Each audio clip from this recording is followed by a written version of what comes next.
Hello नमस्कार। इसके पहले कुछ टेक्निकल ग्लिचेज आ गए थे और बैटरी भी लो हो गया था। दैट्स वाई बीच में ही ब्रेकअप हो गया है। इन द सेंस कि जब हम 20 क्वेश्चन का प्रैक्टिस सेट चलाते हैं, केवल 11 ही क्वेश्चन हुआ था, तब तक वो ख़त्म हो गया। अपने से पता नहीं कैसे हो गया। तो इसको 2 पार्ट करना पड़ रहा है। तो 11 नंबर प्रश्न हम बता चुके थे कि रबी फसल की बुआई किस ऋतु में की जाती है। तो रबी फसल की बात करते हैं तो रबी फसल की बुआई कब होती है? तो रबी फसल की बुआई होती है शरद ऋतु में होती है। ठीक है, रबी फसल की बुआई किस ऋतु में होती है? तो शरद ऋतु में होती है। उसके बाद अगर हम बात करते हैं कि कुछ आपके एग्जाम में कुछ फसल से संबंधित कुछ इसी प्रकार के फसल से संबंधित प्रश्न पूछे गए हैं 2025 के एग्जाम में। तो ये पूछा गया था, निम्नलिखित में कौन सा खरीफ फसल का उदाहरण, अगर हम बात करें कि निम्नलिखित में कौन सा खरीफ फसल का उदाहरण है। और आपके पास 3-4 इसमें टोटल 4 ऑप्शन दिए गए थे। एक तो था, आप ही बताइए कौन सा होगा। अगर कमेंट कर सकते हैं तो बिल्कुल बताइएगा। एक तो मटर है, ए नंबर में मटर है। बी नंबर में कद्दू है। ए में मटर है, बी में कद्दू है। सी में मूंगफली है। सी में क्या है? मूंगफली है। और डी में क्या है? डी में है कि गेहूँ। ठीक है, डी में क्या है? गेहूँ है। आपको ये बताना है कि कौन सा खरीफ फसल है। ठीक है, आपको क्या बताना है? आपको बताना है खरीफ फसल, इसमें से चुनाव करना है। कोई एक ही खरीफ फसल है इसमें से। क्या कोई एक ही खरीफ फसल है? तो खरीफ फसल है, इसको चुनने के लिए 2 तरीका है। एक तो आपको सारा खरीफ फसल याद होना चाहिए, या फिर दूसरा ऐसे भी हो सकता है कि अगर रबी फसल को आप छांट दें। जैसे अभी क्या पढ़े हैं कि रबी फसल की बुआई शरद ऋतु में की जाती है और गेहूं की बुआई कब की जाती है? शरद ऋतु में ही की जाती है। तो रबी फसल है, हमसे खरीफ पूछा है तो ये तो पहले ही ख़त्म हो गया। उसके बाद मटर की बात करते हैं तो ये भी शरद ऋतु में ही होता है। देखिएगा कि ठंडा में ज़्यादातर क्या खाने को मिलता है? मटर मिलता है। ठीक है, जिसको आमतौर पर पश्चिमी भी बोलते हैं। तो मैक्सिमम किस ऋतु में पाया जाता है? ग्रीष्म ऋतु में कि शीत ऋतु में? तो ज़्यादातर ये शीत ऋतु में पाया जाता है। तो ये भी रबी हो गया। उसके बाद अब मामला किस में फंस रहा है? कद्दू में और मूंगफली में फंस रहा है। ठीक है, तो जो कद्दू होता है, लौकी जो होता है, ठीक है, उसको भी रबी फसल कंसीडर किया जाता है। उसको भी क्या आपका बोर्ड रबी फसल कंसीडर किया है। मेरे और आपके करने से क्या मतलब है? तो ये भी नहीं होगा। तो बच कौन गया? मूंगफली। तो मूंगफली कौन सा फसल होता है? तो रबी फसल होता है। मूंगफली कौन सा फसल होता है? रबी फसल होता है। रबी फसल नहीं होता है। ठीक है, ये खरीफ फसल होता है। और आपसे यही पूछा गया था कि बताओ भाई कौन सा खरीफ फसल है? तो मूंगफली कैसा फसल है? तो मूंगफली है कैसा फसल? तो मूंगफली है आपका खरीफ फसल। और कौन कौन से खरीफ फसल होते हैं? और अगर हम खरीफ फसल की बात करते हैं तो कौन कौन हो जाएंगे? थोड़ा सा इरेज कर ले पहले। हो गया इरेज। चलिए, अगर हम अन्य खरीफ फसल की बात करते हैं तो इसमें जैसे धान हो गया, फिर ज्वार हो गया, मूंग हो गया, धान हो गया, ज्वार हो गया, मूंग हो गया, गन्ना हो गया। ठीक है, गन्ना हो गया। थोड़ा इनको विशेष ध्यान रखिएगा। ठीक है, ये भी खरीफ फसल में ही आते हैं। गन्ना हो गया, कपास हो गया। क्या? कपास हो गया, गन्ना हो गया, कपास हो गया। उसके बाद बात करते हैं मक्का हो गया। क्या? उसके बाद बात करते हैं मक्का हो गया। ठीक, उसके बाद बाजरा हो गया, मक्का हो गया, बाजरा हो गया, मूंगफली हो गया। इतना इम्पोर्टेंट टॉपिक है, यहाँ से अगर आप इसको कंप्लीट कर लेते हैं, इसको याद कर लेते हैं, तो 1 नंबर पक्का समझिएगा। ठीक है, हर सेट में लगभग फसल से संबंधित एक प्रश्न पूछ लिए जाते हैं। मूंगफली हो गया और सोयाबीन हो गया। आपको ये काम करना है, इसको कॉपी में लिख लेना है किसी पेज में। ठीक है, और 3-4 बार देख लीजिएगा, हो जाएगा। और इसमें जो सबसे फेमस है, तो हालांकि यूपीएससी में भी पूछा हुआ है आपका, ये इसके बारे में मूंगफली और जो सोयाबीन होता है, जो आपका मूंगफली है हटो भाई, जो मूंगफली है और सोयाबीन है, यूपीएससी में भी इससे संबंधित प्रश्न बने हैं। तो ध्यान रखिएगा, एक खरीफ फसल का एक जो ये टेबल है, इसको ध्यान रखिएगा थोड़ा सा। ठीक है, बहुत इंपॉर्टेंट टेबल है, बहुत इंपॉर्टेंट टेबल है। कौन कौन? एक तो धान हो गया, दूसरा ज्वार हो गया, तीसरा मूंग हो गया, चौथा गन्ना हो गया, पांचवा कपास हो गया, मक्का हो गया, बाजरा हो गया, मूंगफली हो गया, सोयाबीन हो गया। यह किस प्रकार की मिट्टी में किस प्रकार की मिट्टी में उपजता है? ठीक है, तो ये काली मिट्टी या फिर रेगुर मिट्टी भी बोलते हैं इसको। और सबसे ज़्यादा उत्पादक राज्य कौन है कपास का, एक थोड़ा कमेंट करके बता दीजिएगा। इस टेबल को ध्यान रखिएगा, याद कर लीजिएगा, कहीं लिख लीजिएगा या फिर स्क्रीनशॉट लेकर उसको याद कर लीजिए, ठीक। 12 नंबर प्रश्न है, किस विटामिन की कमी से रतअंधता होता है, यानी रतौंधी की बात हो रहा है, क्या किस चीज़ की बात हो रहा है, तो रतौंधी की बात हो रहा है। किस विटामिन की कमी के कारण रतौंधी होता है, तो कौन सा विटामिन है जी, वो है विटामिन ए के कारण रतौंधी होता है, ठीक है। विटामिन ए की अगर स्रोत की बात करें तो एक तो गाजर हो गया, गाजर हो गया, ठीक। उसके बाद आम हो गया आपका, गाजर हो गया, आम हो गया और अन्य भी फ्रूट्स हो गए, ठीक। विटामिन डी की कमी से कौन सा रोग होता है, रिकेट्स होता है। बच्चों में कौन सा रोग होता है, रिकेट्स होता है। इसमें हड्डियाँ क्या हो जाती है, कमज़ोर हो जाती है, ठीक। इसकी अगर स्रोत की बात करें तो इसका स्रोत धूप है, ठीक है। विटामिन डी का स्रोत क्या है, धूप है, सनलाइट है, ठीक है। इसके अलावा दूध हो गया आपका, दही हो गया, ये और ये मांस हो गया, मछली हो गया, पनीर हो गया, ये सभी विटामिन डी के स्रोत हैं, ठीक है। विटामिन ए B1 का रासायनिक नाम क्या होता है, तो थायमीन होता है, थायमीन होता है। और इसकी कमी से कौन सा रोग होता है, तो बेरी बेरी होता है। कौन सा रोग होता है, बेरी बेरी होता है। कौन सा रोग होता है, तो बेरी बेरी होता है, ठीक। विटामिन सी, विटामिन सी की कमी से कौन सा रोग होता है, ठीक है। विटामिन सी की कमी से कौन सा रोग होता है, आपको कमेंट करना। अच्छा, एक होता है जल में घुलनशील विटामिन, ये कौन कौन होते हैं, बी और सी होते हैं। दूसरा होता है वसा में घुलनशील विटामिन, कौन कौन होते हैं, कीड़ा होता है, विटामिन के, विटामिन के होता है, विटामिन के होता है, विटामिन ई होता है, विटामिन डी होता है, विटामिन ए होता है। किस चीज़ में घुलनशील है, तो ये वासा में घुलनशील है। किस चीज़ में घुलनशील है, तो ये वासा में घुलनशील है, ठीक। उसके बाद बात करते हैं, ये वासा में घुलनशील है, ठीक। उसके बाद अगर हम बात करें कि लोहा की कमी से कौन सा रोग होता है, तो एनीमिया रोग होता है। लोहा की कमी से कौन सा रोग होता है, एनीमिया रोग होता है, ठीक। रक्त को थाका बनाने में कौन सा विटामिन काम आता है, तो के। और आयरन का सबसे प्रमुख स्रोत क्या है, तो पालक है, ठीक है। पालक है, क्या है, तो पालक है। विटामिन की जो विटामिन के होता है रक्त का थाका बनाने में क्या होता है, सहायक होता है, ठीक है। रक्त का थाका बनाने में क्या होता है, तो सहायक होता है। उसके बाद बात करते हैं भारत का राष्ट्रीय वृक्ष कौन सा है। भारत का राष्ट्रीय वृक्ष की बात किया जा रहा है, आपको अगर आंसर पता होगा तो आप कमेंट कर सकते हैं कि भारत का राष्ट्रीय वृक्ष कौन कौन है। एक तो पीपल है, दूसरा नीम है, तीसरा आपका बरगद है, या फिर चौथा अशोक है।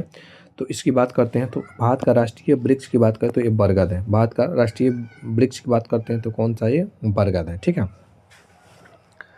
और महात्मा बुद्ध को ज्ञान की प्राप्ति किस वृक्ष के नीचे हुई थी, ठीक है। कौन सा वृक्ष था वो, कि महात्मा बुद्ध को क्या हो गया था, ज्ञान की प्राप्ति हो गया था। कौन सा नदी था, ठीक है, कौन सा नदी के किनारे था ये, ठीक है। तो महात्मा बुद्ध को ज्ञान की प्राप्ति पीपल के वृक्ष के नीचे होती है। किस वृक्ष के नीचे होती है, पीपल की वृक्ष के नीचे होती है।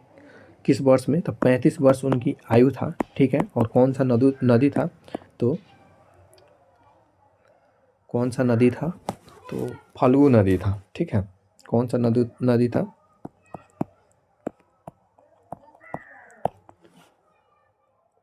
जिस फल्गु नदी, एक मिनट, फल्गु निरंजना मोहना लीलाजन मोहना निरंजना, नट फल्गु नदी बट लीलाजन नदी था, निरंजना नदी था। कौन सा, किस नदी के किनारे, तो निरंजना नदी के किनारे उनको ज्ञान की प्राप्ति होती है, ठीक। किस वर्ष में ये अपना घर छोड़ते हैं, तो 29 वर्ष की आयु में महात्मा बुद्ध है 29 वर्ष की आयु में क्या करते हैं, घर छोड़ते हैं। पहला उपदेश कहाँ दिए थे, तो पहला उपदेश जो दिए थे वे सारनाथ में दिए थे।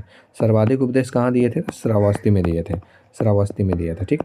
कितना बौद्ध संगति होता है, तो 4 होता है। कितना बौद्ध संगति होता है, तो 4 होता है, ठीक। उसके बाद बात करते हैं, ये तो अशोक चक्र तो अपने इस पर है, झंडा में है। अन्य चीज़ नीम, ये कोई काम का नहीं है। आगे बढ़ते हैं अगले प्रश्न पर, ठीक। अगला प्रश्न, हरित क्रांति का मुख्य उद्देश्य क्या था, दुग्ध उत्पादन बढ़ाना, मत्स्य उत्पादन बढ़ाना, या फिर खाद्य उत्पादन बढ़ाना, या तिलहन उत्पादन बढ़ाना। तो हरित क्रांति का जनक किसको कहा जाता है, एम.एस. स्वामीनाथन को। भारतीय हरित क्रांति का जन्मदाता कौन है, तो एम.एस. स्वामीनाथन है, जिनका हाल ही में क्या हो गया, निधन हो गया, स्वामीनाथन है, ठीक है। उसके बाद बात करते हैं, अगर हम विश्व स्तर पर बात करें तो नॉर्मन बोरलॉग है। कौन है, तो नॉर्मन बोरलॉग है, ठीक। नॉर्मल बोर्ड लॉग है। कब ये शुरुआत होता है, किस पंचवर्षीय योजना में होता है, तो तृतीय पंचवर्षीय योजना में इसकी क्या किया जाता है, शुरुआत किया जाता है, तृतीय पंचवर्षीय योजना में। इस समय पीएम कौन थे, तो लाल बहादुर शास्त्री थे। कौन थे, तो लाल बहादुर शास्त्री पीएम थे। लाल बहादुर शास्त्री कौन थे, तो पीएम थे। ठीक, इसने जय जवान जय किसान का नारा दिया था। क्या नारा दिया था, जय जवान जय किसान का नारा दिया था। तृतीय पंचवर्षीय योजना का समयकाल कब रहता है, तो 1961 से 1966 रहता है। ठीक है, 1961 से 1966 रहता है। इसमें आत्मनिर्भरता पर भी बल दिया गया था, यानी खाद्यान्न उत्पादन में आत्मनिर्भर बनना उद्देश्य था। खाद्यान्न उत्पादन में आत्मनिर्भर बनना क्या था, उद्देश्य था। ठीक है, क्या तृतीय पंचवर्षीय योजना सफल रही, नहीं। सबसे असफल पंचवर्षीय योजना का अगर किसी को माना जाता है तो वह है तृतीय पंचवर्षीय योजना। कारण था 2 युद्ध और सूखा। ठीक है, 2 युद्ध, यानी भारत पाकिस्तान 1962 में भारत चीन युद्ध हो जाता है, 1965 में आपका भारत पाकिस्तान युद्ध हो जाता है, और उसके बाद सूखा पड़ जाता है, जिससे क्या होता है कि आर्थिक स्थिति जो थी वो गड़बड़ हो जाती है। ठीक है, और बहुत ही असफल रहती है, क्योंकि युद्ध में बहुत सारा खर्च होता है जी। 15वां प्रश्न, भारतीय संविधान की 8वीं अनुसूची में कितनी भाषाएं शामिल हैं। तो अगर हम भारतीय संविधान की 8वीं अनुसूची की बात करते हैं, कितनी भाषाएं शामिल है, तो इसमें है 22 भाषाएं शामिल है। कितनी भाषाएं शामिल है, तो 22 भाषाएं शामिल है। ठीक, अगर हम अनुसूची की बात करें तो टोटल मूल संविधान में अनुसूचियों की संख्या कितनी थी, तो 8 अनुसूची थी। मूल संविधान में अनुसूचियों की संख्या कितनी थी, तो 8। वर्तमान में अनुसूचियों की संख्या कितनी है, तो 12 है। वर्तमान में अनुसूचियों की संख्या कितनी है, तो 12 है। ठीक, उसके बाद अगर हम बात करें अल्पसंख्यक की भाषा की चर्चा किस अनुच्छेद में है, तो अनुच्छेद 29 में है। किस अनुच्छेद में है, तो अनुच्छेद 29 में है। ठीक है, भाषा का संरक्षण या फिर लिपि का संरक्षण की बात करें तो अनुच्छेद 29 में है। ठीक, अगर हम अनुसूची 1 की बात करें, अनुसूची 1 की बात करें तो इसमें क्या है, भारत राज्यों का संघ होगा। ठीक है, मतलब इसमें 28 राज्य प्लस 8 यूटी की चर्चा है। अनुसूची 2 की बात करें, अनुसूची 2 की बात करते हैं तो इसमें क्या है, वेतन 2 से याद रखिएगा। ठीक है, 2 में वेतन है, वेतन 2। 3 में क्या है, 3 में शपथ ग्रहण है। 3 में क्या है, शपथ ग्रहण है। और 4 में क्या है, राज्यसभा में सीटों की संख्या का आवंटन है। 4 में क्या है, राज्यसभा में सीटों की संख्या का आवंटन है। राज्यसभा में सीटों की संख्या का क्या है, तो आवंटन है। सीटों की संख्या का आवंटन है। ठीक, 5 में क्या है, 5 में है, ठीक है, 5 में है अनुसूचित जाति और जनजाति से संबंधित प्रशासन से संबंधित अधिकार की बात किया गया। अनुसूचित जाति या जनजाति, अनुसूचित जाति या जनजाति के प्रशासन संबंधी अधिकार, प्रशासन संबंधी अधिकार की बात है। प्रशासन संबंधी अधिकार की बात है। ठीक, अगर हम 6 में बात करें तो इसमें असम, मेघालय और त्रिपुरा, असम, मेघालय, त्रिपुरा और मिजोरम, त्रिपुरा और मिजोरम मिजोरम में जो भी अनुसूचित जाति और जनजाति है उनसे संबंधित है। ठीक, 7 की अगर हम बात करें, अनुसूची 7 किससे संबंधित है, अनुसूची 7 जो है, तो अनुसूची अगर हम 7 की बात करते हैं तो अनुसूची जो 7 है वो शक्तियों का बंटवारा है। शक्तियों का बंटवारा है। ठीक है, बंटवारा है। 8 में क्या है, तो 8 में भाषाएं हैं। ठीक है, 8 में किसकी चर्चा है, तो भाषाएं की चर्चा है। ठीक, उसके बाद 9 में क्या है, तो 9 में है आपका भूमि सुधार संबंधी। 9 में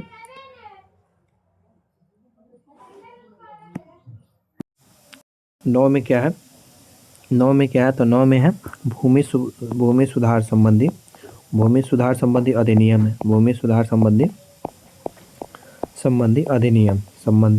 अधिनियम है। ठीक, 10 में क्या है, 10 की अगर हम बात करते हैं तो 10 में है दल बदल कानून है। ठीक, 11 में क्या है, तो पंचायती राज व्यवस्था है। 11 की बात करते हैं, 11 में क्या है, तो पंचायती राज व्यवस्था है। ठीक, 12 में क्या है, तो 12 में है आपका नगरीय पंचायती है। ठीक है, नगरीय पंचायती व्यवस्था है। ठीक है, नगरीय पंचायती व्यवस्था है। ठीक, उसके बाद बात करते हैं कि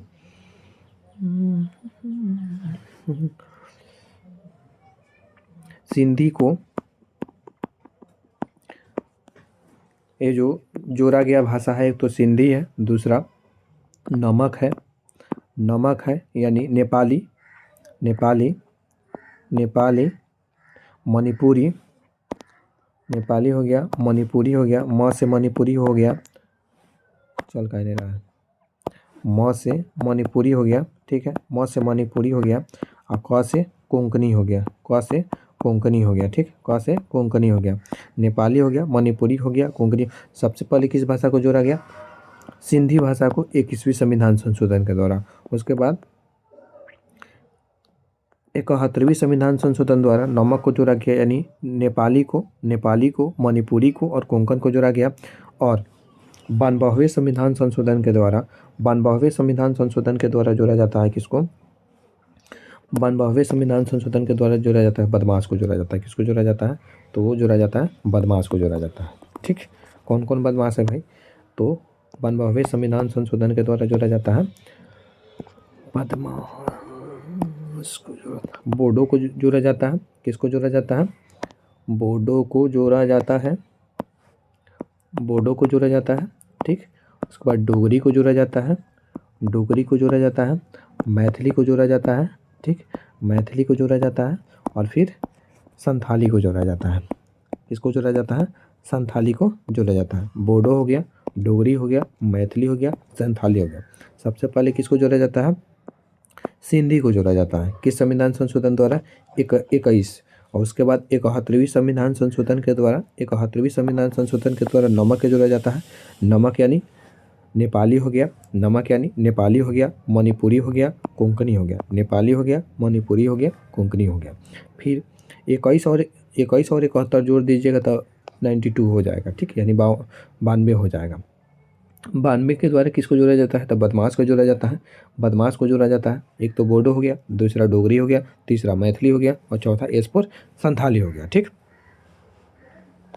उसके बाद बात करते हैं 16 नंबर प्रश्न है, ओजोन परत किससे पृथ्वी की रक्षा करता है? औरक्त किरणों से, कि पराबैंगनी किरणों से, कि रेडियो तरंगों से, कि गामा किरणों से, ठीक है। बहुत बार चर्चा कर चुके हैं हम। आपको बताना है कि ओजोन जो परत है किससे हमारी पृथ्वी की रक्षा करता है। तो अगर हम बात करते हैं इसकी, तो ये है पराबैंगनी किरणों से। किससे भाई? तो पराबैंगनी किरणों से। किस मंडल में पाया जाता है? तो समताप मंडल में पाया जाता है। किस मंडल में ओजोन पाया जाता है? तो समताप मंडल में ओजोन पाया जाता है, ठीक। ओजोन को मापने की इकाई क्या होता है? तो डॉप्सन होता है, ठीक। ओजोन किस गैस से बनता है? तो ओजोन की गैस से ही बनता है, O3। इसका फॉर्मूला क्या होता है? रासायनिक सूत्र क्या होता है? तो O3 होता है, ठीक है, O3 होता है, ओके। उसके बाद अगर हम बात करते हैं ओजोन परत, आपको ये कमेंट करके बताना है जो मौसमी घटनाएं होती है किस मंडल में होती है। जो मौसमी घटनाएं होती हैं, जैसे वर्षा हो गया, ठीक है, मौसमी घटनाएं होती है किस मंडल में होती है, ठीक है, कमेंट करके बताना है आपको, ओके। उसके बाद 17 नंबर प्रश्न है, भारतीय जो संविधान है कब लागू हुआ था? तो भारतीय संविधान की बात करते हैं 15 अगस्त 1947 को तो हमारा देश आज़ाद हुआ था, स्वतंत्रता प्राप्ति हुई थी, ठीक है, स्वतंत्रता प्राप्ति हुई थी। उसके बाद बात करते हैं कि 26 जनवरी 1950 को क्या हुआ था? संविधान लागू हुआ था, ठीक है। 26 नवंबर 1949 को क्या किया गया था? 26 नवंबर 1949 को संविधान को क्या किया गया था? संविधान को स्वीकार किया गया था, ठीक है, संविधान को स्वीकार किया गया था, एक्सेप्ट किया गया था, अंगीकार किया गया था, स्वीकार किया गया था, ठीक। और इसीलिए संविधान दिवस कब मनाया जाता है? संविधान दिवस 26 नवंबर को मनाया जाता है। कौन सा दिवस? तो संविधान दिवस कब मनाया जाता है? तो संविधान जो दिवस है वो मनाया जाता है 26 नवंबर को ही संविधान दिवस मनाया जाता है, ठीक। उसके बाद बात करते हैं, क्या बात करें उसके बाद बातें करते हैं अगले प्रश्न की। मुद्रास्फीति का क्या अर्थ होता है? मुद्रास्फीति का क्या अर्थ होता है? उत्पादन में वृद्धि, की कीमतों में वृद्धि, की निर्यात में वृद्धि, की आय में वृद्धि। मुद्रास्फीति का क्या अर्थ होता है? तो मुद्रास्फीति का अर्थ होता है कीमतों में वृद्धि। मुद्रा अवस्फीति का क्या अर्थ होता है? इसका इंग्लिश होता है इन्फ्लेशन, ध्यान रखिएगा। कभी कभी डायरेक्ट इन्फ्लेशन ही लिख कर पूछ लेता है, ऐसे लिख लेता है इन्फ्लेशन, ठीक है, मतलब इंग्लिश को हिंदी में लिख देता है केवल, ठीक। तो मुद्रास्फीति तो याद रखिएगा, और इन्फ्लेशन भी ध्यान रखिएगा, सेम टू सेम है, यानी इसमें भी क्या होता है? इसमें भी कीमतों में क्या होता है? तो वृद्धि होता है, कीमतों में इसमें भी वृद्धि होता है, ठीक। उसके बाद बात करते हैं, एक मुद्रा अवस्फीति होता है या डिफ्लेशन होता है। मुद्रा अवस्फीति होता है, ध्यान रखिएगा, उसमें अ जोड़ा रहता है। मुद्रा अवस्फीति होता है, ठीक, उसका मतलब होता है, उसका सीधा सा अर्थ होता है कि कीमतों में क्या होना, कि मतलब मंदी का माहौल है, मंदी का माहौल है, कीमतों में जब कमी किया जाता है, जब किसी भी वस्तु का कीमत घट जाता है तो उसको हम क्या बोलते हैं, मुद्रा अस्फीति बोलते हैं, यानी कीमतों में गिरावट है, कीमतों में, जैसे 100 रुपये का तेल है अब 90 रुपये मिल रहा है, कीमतों में गिरावट है, ठीक है। तो इसको मुद्रा अस्फीति बोलते हैं, क्या बोलते हैं, मुद्रा अस्फीति बोलते हैं। ओके, मुद्रा स्फीति का अर्थ पता चल गया। अच्छा, मुद्रा स्फीति या अस्फीति बाजार नियंत्रण करने का काम कौन करता है, मतलब मुद्रा नियंत्रण का काम कौन करता है, आरबीआई करता है। कौन करता है, आरबीआई करता है, ठीक। इसे बैंकों का बैंक भी कहते हैं, क्या, इसे बैंकों का बैंक भी कहते हैं, ठीक है, बैंकों का बैंक भी कहते हैं, ठीक। अच्छा, जब ये इन्फ्लेशन हुआ रहता है, कीमतों में वृद्धि हुई रहती है, कीमतों में वृद्धि हुई रहती है, तो उस समय जो आरबीआई है रेपो रेट घटाता है या बढ़ाता है, तो उस समय जो रेपो रेट है इन्फ्लेशन के समय रेपो रेट बढ़ाता है या घटाता है, इस चीज़ को जानने के लिए समझिए पहले रेपो रेट क्या होता है। तो मान लीजिए आरबीआई है यहाँ पर, ठीक है, आरबीआई है और ये कोई अन्य बैंक है, ये बैंक है। तो रेपो रेट क्या होता है, तो रेपो रेट वो रेट होता है जिस पर क्या करता है कि आरबीआई ब्याज देता है बैंक को, उसको रेपो रेट बोलते हैं। क्या, आरबीआई क्या करता है, ब्याज देता है बैंक को, उसको रेपो रेट, सॉरी गड़बड़ हो गया जी। इसमें क्या होता है, जनरली बैंक क्या करते हैं, पैसा लेते हैं, जो मनी होता है, बैंक क्या करते हैं, पैसा लेता है किससे, तो आरबीआई से लेते हैं, ठीक है। बैंक क्या करते हैं, पैसा लेते हैं आरबीआई से, और उसके बदले में जो ब्याज देते हैं उसको क्या बोलते हैं, रेपो रेट बोलते हैं। उसके बदले में क्या देते हैं वे, उसको हम बोलते हैं रेपो रेट, ठीक। और रिवर्स रेपो रेट क्या होता है, तो रिवर्स रेपो रेट यानी अब आरबीआई ब्याज देगा, समझ रहे हैं, आरबीआई ब्याज देगा। जब आरबीआई ब्याज देता है तो उसको हम रिवर्स रेपो रेट बोलते हैं। तो आरबीआई जब ब्याज, मुद्रा का कीमत बढ़ा हुआ कब रहता है, मुद्रास्फीति का माहौल कब होता है, यानी किसी भी सामान का दाम कब बढ़ा हुआ रहता है, जब क्या होता है कि जब पैसा बहुत ज़्यादा हो जाता है लोगों के पास, जब लोगों के पास बहुत पैसा ज़्यादा हो जाता है तो उस समय मुद्रास्फीति का माहौल देखने को मिलता है। तो उस समय में मुद्रास्फीति को नियंत्रित करने के लिए आरबीआई क्या करता है, इस समय में क्या किया जाता है, रेपो रेट को बढ़ा दिया जाता है। रेपो रेट को क्या किया जाता है, रेपो रेट को बढ़ा दिया जाता है, जिसके कारण क्या होगा कि बैंक जो होता है पैसा अब आरबीआई से कम लेगा। आरबीआई से क्या, 19 नंबर प्रश्न है कि योजना आयोग के स्थान पर किस संस्था का गठन किया जाता है। तो योजना आयोग का स्थान पर किस संस्था का, नीति आयोग का गठन, योजना आयोग के स्थान पर किसका गठन किया जाता था, नीति आयोग का गठन किया जाता है। कब किया जाता है, तो 2015 में किया जाता है, ठीक। नीति आयोग का गठन कब किया जाता है, तो नेशनल नीति का फुल फॉर्म क्या होता है, नीति का फुल फॉर्म क्या होता है, तो नीति का फुल फॉर्म होता है national institution for transforming India, national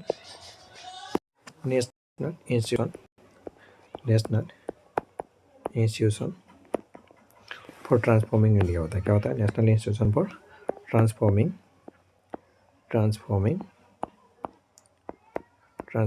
India होता है, ठीक। National institution for transforming India होता है, ओके। उसके बाद बात करते हैं जो योजना आयोग होता है उसका गठन कब किया जाता था, 15 मार्च 1950 को गठन किया जाता है। 15 मार्च 1950 को गठन किया जाता है किसका, तो योजना आयोग का गठन किया जाता है 15 मार्च 1950 को। कितना टोटल पंचवर्षीय योजना चलता है, तो 12 टोटल पंचवर्षीय योजना चलता है, ठीक है, 12 टोटल पंचवर्षीय योजना चलता है। 1990 से पहले कितना पंचवर्षीय योजना चल गया रहता है, तो 7 पंचवर्षीय योजना चल गया रहता है, ध्यान रखिएगा, यहाँ पे एग्जाम का क्वेश्चन है, ठीक। उसके बाद पहला पंचवर्षीय योजना कब से कब चलता है, 1951 से 56 तक चलता है। कौन सा मॉडल होता है, तो हेरोल्ड डोमर मॉडल होता है, ठीक है, हेरोल्ड डोमर मॉडल होता है। उसके बाद दूसरा जो पंचवर्षीय योजना चलता है महालनोबिस मॉडल पर चलता है। कौन सा, महालनोबिस मॉडल पर चलता है, ठीक है, महालनोबिस मॉडल पर चलता है। और राष्ट्रीय सांख्यिकी का जन्म, भारतीय सांख्यिकी का जनक यही पीसी महालनोबिस को माना जाता है। महालनोबिस योजना पर चलता है। 56 से 61 तक चलता है, 56 से 61 तक चलता है। उद्देश्य क्या रहता है कि उद्योगों की स्थापना करना, क्या रहता है, तो उद्योगों की स्थापना करना रहता है, ठीक। उसके बाद बात करते हैं कि कंप्यूटर का मस्तिष्क किसे कहा जाता है, ठीक है। कंप्यूटर का मस्तिष्क किसको कहा जाता है? तो सीपीयू को कहा जाता है सेंट्रल, अगर सीपीयू की फुल फॉर्म की बात करते हैं सेंट्रल प्रोसेसिंग यूनिट होता है, सेंट्रल प्रोसेसिंग यूनिट होता है, ठीक। Central processing. रैम का फुल फॉर्म क्या होता है? तो रैंडम एक्सेस मेमोरी होता है, रैंडम एक्सेस मेमोरी होता है, ठीक। रैंडम एक्सेस मेमोरी होता है। रोम का फुल फॉर्म क्या होता है? तो रोम की फुल फॉर्म की बात करें तो रीड ओनली मेमोरी होता है, क्या? रीड ओनली मेमोरी होता है, ठीक। रीड ओनली मेमोरी होता है, ठीक। हार्ड डिस्क किस में काम करता है? हार्ड डिस्क, अच्छा, एक तो हार्डवेयर होता है, दूसरा सॉफ्टवेयर होता है। तो हार्डवेयर वो होता है जिसको हम जिसको हम छू सकते हैं, ठीक है, देख सकते हैं, छू सकते हैं। सॉफ्टवेयर को हम लोग छू नहीं सकते हैं, ठीक है। उसके बाद कंप्यूटर का पिता किसको कहा जाता था? चार्ल्स बेबेज को कहा जाता है। कंप्यूटर का पिता किसे कहा जाता है? चार्ल्स बेबेज को कंप्यूटर का पिता कहा जाता है, ठीक है। चार्ल्स बेबेज को क्या कहा जाता है? कंप्यूटर का पिता कहा जाता है, ठीक है। अगर हम बात करते हैं एक और प्रश्न की बात करते हैं कि कंप्यूटर साक्षरता दिवस कब मनाया जाता है? तो कंप्यूटर साक्षरता दिवस हर साल 2 दिसंबर को मनाया जाता है। कब मनाया जाता है? तो 2 दिसंबर को कंप्यूटर साक्षरता दिवस मनाया जाता है। कब? तो 2 दिसंबर को कंप्यूटर साक्षरता दिवस मनाया जाता है, ठीक। आज के प्रैक्टिस सेट में इतना ही, मिलते हैं नेक्स्ट प्रैक्टिस सेट में। तब तक पढ़ते रहिए, अपना और अपनों का ख्याल रखिए। Thanks for watching this video. आपको यह सेशन कैसे लगा प्लीज़ कमेंट करके ज़रूर बताइए। मिलते हैं नेक्स्ट वीडियो में। Thank you again. ओके।